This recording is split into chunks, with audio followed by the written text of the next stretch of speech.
Bom dia, meninos e meninas. Hoje nós vamos conversar um pouquinho sobre um dos temas mais importantes para este ano, né? Que é a valorização dos profissionais de saúde, principalmente numa época como essa, em que nós estamos passando por uma pandemia. Então, eu vou compartilhar com vocês aqui o folheto do laboratório, né? Que depois eu vou disponibilizar para vocês na sala virtual, tá? Então, olhem só, vamos, como a gente sempre faz, vamos em cada um desses textos, né, tirar as melhores informações, tentar associar a outras, né, para que vocês possam aí ter bastante material para fazer a dissertação depois. Então é isso, o tema é este, né, valorização, a necessidade, a importância da valorização dos profissionais de saúde. Então vamos partir aqui do primeiro texto. Eles estão na linha de frente do combate ao coronavírus, em hospitais, postos de atendimento e consultórios de todo o país. São médicos, enfermeiros, motoristas de ambulância, equipes de apoio e limpeza empenhados no dia a dia no combate à pandemia. Então, está aqui a primeira informação importante. Quando nós nos referimos a profissionais de saúde, não estamos falando apenas de médicos e enfermeiros, né? São médicos, são enfermeiros, são motoristas, são as pessoas que trabalham no atendimento do hospital, são as pessoas que trabalham na limpeza, são aqueles que trabalham nos laboratórios fazendo os exames. Então, há uma série hoje de pessoas que trabalham na linha de frente, cujo trabalho é efetivamente essencial, né, no combate à pandemia. Então, todas essas pessoas hoje estão submetidas a esses riscos todos, tá? São alguns dos primeiros a ter sua rotina de trabalho e sua vida familiar alteradas pela Covid-19. E para destacar o esforço diário desses profissionais, que o Estado, que o jornal Estado lançou no Twitter a campanha #Abraço na Saúde. O tweet sobre a campanha já reúne mensagens de apoio e de gratidão aos profissionais da saúde. Então está aqui um começo de conversa, não é? Para muitos, talvez uma campanha como essa seja pouco importante, mas de verdade não é. Vamos pensar em dados assim bastante concretos, não é? Todos vocês sabem que a depressão, a ansiedade são hoje considerados males do século, não é isso? Muito bem, em termos de números oficiais, aqui no Brasil, 9% da população brasileira é hoje atingida por problemas ligados à depressão, ligados à ansiedade. Entre os médicos, isso pode chegar a 16%, para vocês terem uma ideia. Numa época como essa, isso tende a se tornar mais grave, né? A pressão pela qual esses profissionais da saúde estão passando, né, é bem complicada. E não é só no sentido de estarem convivendo com o risco todos os dias, né? A convivência com a morte é maior também. Muitos não voltam para casa, né, com medo de contaminarem os seus, certo? O tempo de trabalho muitas vezes é maior. Então, ações como uma campanha no Twitter, né, aplausos na janela, ou de repente empresários que entregam flores no hospital, ou lanches especiais para profissionais da saúde, não são coisas pequenas, né? São pequenas ações, né, que representam uma forma de agradecer, por exemplo, a esses profissionais que estão se expondo, enquanto nós, por exemplo, temos condições de ficarmos protegidos. Então, é um primeiro enfoque, não é? Algo ainda que não está pegando ainda os pontos mais sérios dessa abordagem, mas é algo que também é importante que a gente aborde num assunto assim. Agora, vejam só, confrontem este texto com este. Os relatos de agressão e hostilidade contra profissionais de saúde têm aumentado desde março. Há um grupo de pessoas que estão atacando com agressões verbais e corporais, empurrando, não deixando entrar no vagão. Renata Pietro, do Conselho Regional de Enfermagem, Corém de São Paulo, indaga: até quando o Brasil vai andar na contramão das coisas? O mundo sai à janela, emociona, aplaude. E aqui não querem deixar os profissionais de saúde entrar no metrô para ir trabalhar. Meu Deus do céu, lamenta. Então, vocês devem ter presenciado já ou ter lido a respeito, né, de ações desse tipo. Em alguns hospitais, profissionais da saúde pediram autorização para não trabalharem de branco, né? Para trabalhar utilizando apenas o jaleco, apenas o avental. Ficaria mais fácil para colocarem quando chegassem ao trabalho, a fim de não se exporem no caminho quando estivessem indo ao trabalho. Justamente por isso, né? Porque eram vítimas de agressão, seja no metrô, seja no ônibus, seja na rua, não é? Justamente porque essas pessoas, vejam só o paradoxo disso, né? Estavam indo até o hospital justamente para trabalhar em prol, né? Daqueles que muitas vezes podem se proteger ou podem estar em isolamento numa época como essa. E por que isso acontece, não é?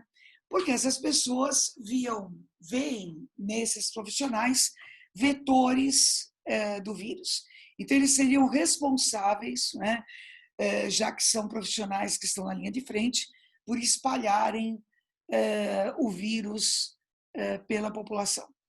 Então, é algo que não faz o menor sentido, né?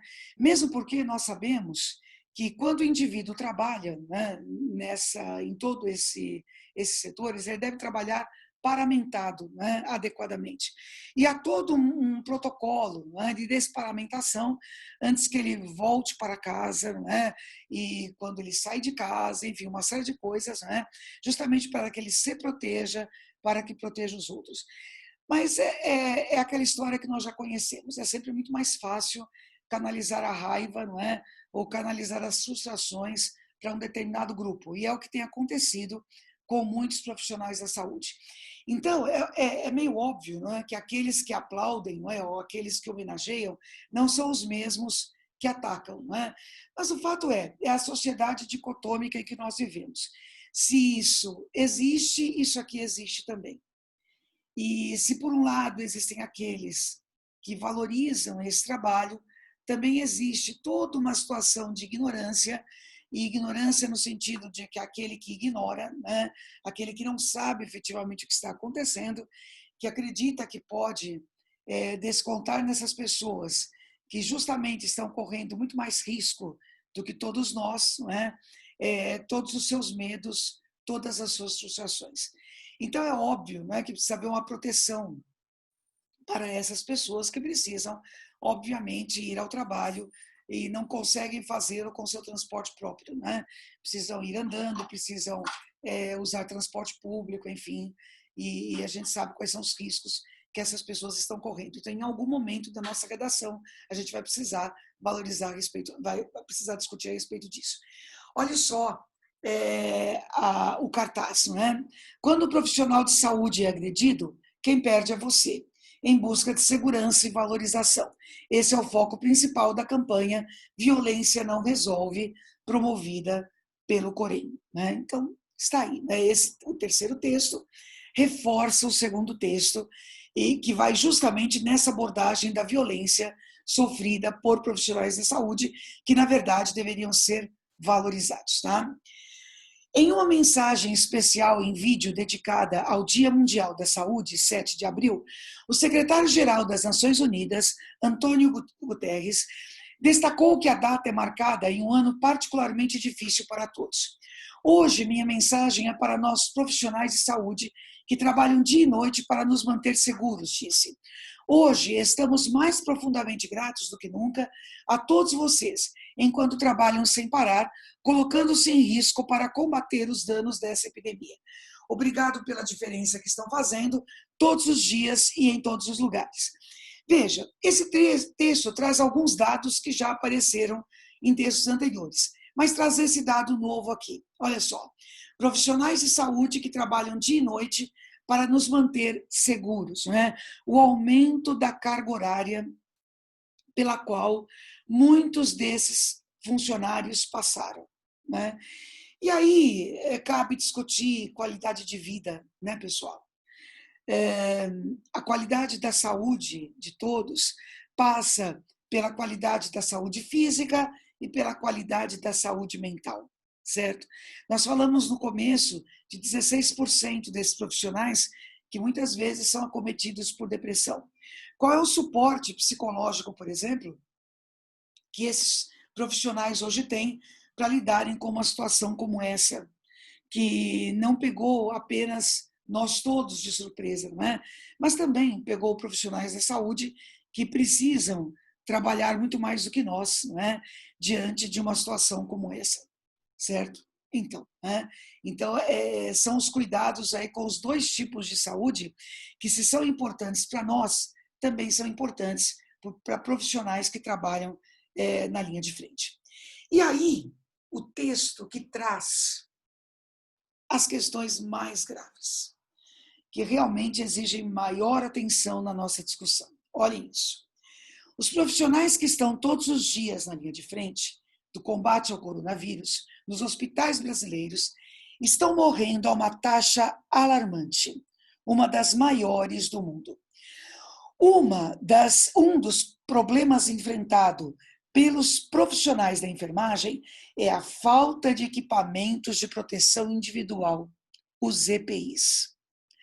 Não apenas a escassez quantitativa desses produtos, mas também a qualidade do material são questionáveis. Outra questão é o treinamento das equipes para usá-los. Muitos profissionais se contaminam ou pelo uso inadequado do EPI ou na hora da desparamentação, retirada de máscara, luvas e avental. Todos esses fatores que levam à morte de profissionais de saúde existem tanto nos hospitais públicos quanto nos privados, afirma Manuel Neri, presidente do Conselho Federal de Enfermagem. Gente, isso é gravíssimo, não é? O indivíduo vai trabalhar sem condições mínimas de trabalho. E essas condições mínimas de trabalho é justamente o acesso ao EPI, que é esse equipamento de proteção individual. Vocês imaginem, se para nós é importante sair à rua, por exemplo, de máscara, né? Se é importante usar luvas, enfim, imagine em relação a essas pessoas que ficam expostas o tempo todo, certo? Já houve várias denúncias, por exemplo, de profissionais de saúde que afirmaram que só conseguiam usar esses materiais caso eles mesmos comprassem esses materiais. Então é complicado o indivíduo trabalhar, né, sem a disponibilidade mínima de equipamentos de proteção. Então reparem que o texto, não é, nenhum dos textos fala, por exemplo, em um aumento salarial, não é, em uma gratificação extra. Não é isso. É interessante isso, né? Os textos todos falam de medidas que seriam de medidas mínimas de respeito em relação ao profissional de saúde, para que ele seja valorizado. Então, seja o equipamento de proteção individual, seja o indivíduo não ser agredido simplesmente porque está fazendo o seu trabalho, seja o fato do indivíduo trabalhar uma quantidade de horas adequada para um ser humano trabalhar, né? Seja o fato dele ser respeitado no seu trabalho, ter o seu trabalho valorizado, seja dada a importância que esse trabalho tem. Então, quando se fala aqui em valorização dos profissionais da saúde, se nós pensarmos nos textos dados aqui como estímulo para a nossa reflexão, não é nada de muito sofisticado. Seria o básico, certo? E quando nós pensamos que muitas vezes nem esse básico existe, não é? O problema se torna extremamente sério. Não é isso? Nós não estamos falando de nada demais, eu repito a vocês. Não estamos falando de gratificações extras. Não estamos falando de estender o tapete vermelho, nem de achar que esses profissionais valem mais do que os outros. Estamos falando de respeito, estamos falando de equipamentos de segurança, estamos falando do indivíduo não ser vítima de violência. O que deveria ser as condições básicas, né, de qualquer trabalhador, por exemplo. Ele ter condições de trabalho e ter segurança e respeito no trabalho que faz. Então, reflitam a respeito disso, né, e façam a dissertação de vocês, certo? Como vocês já sabem, eu estou à disposição para corrigi-la, vocês podem enviá-la assim que vocês tiverem o texto pronto, tá? Um grande beijo a todos vocês.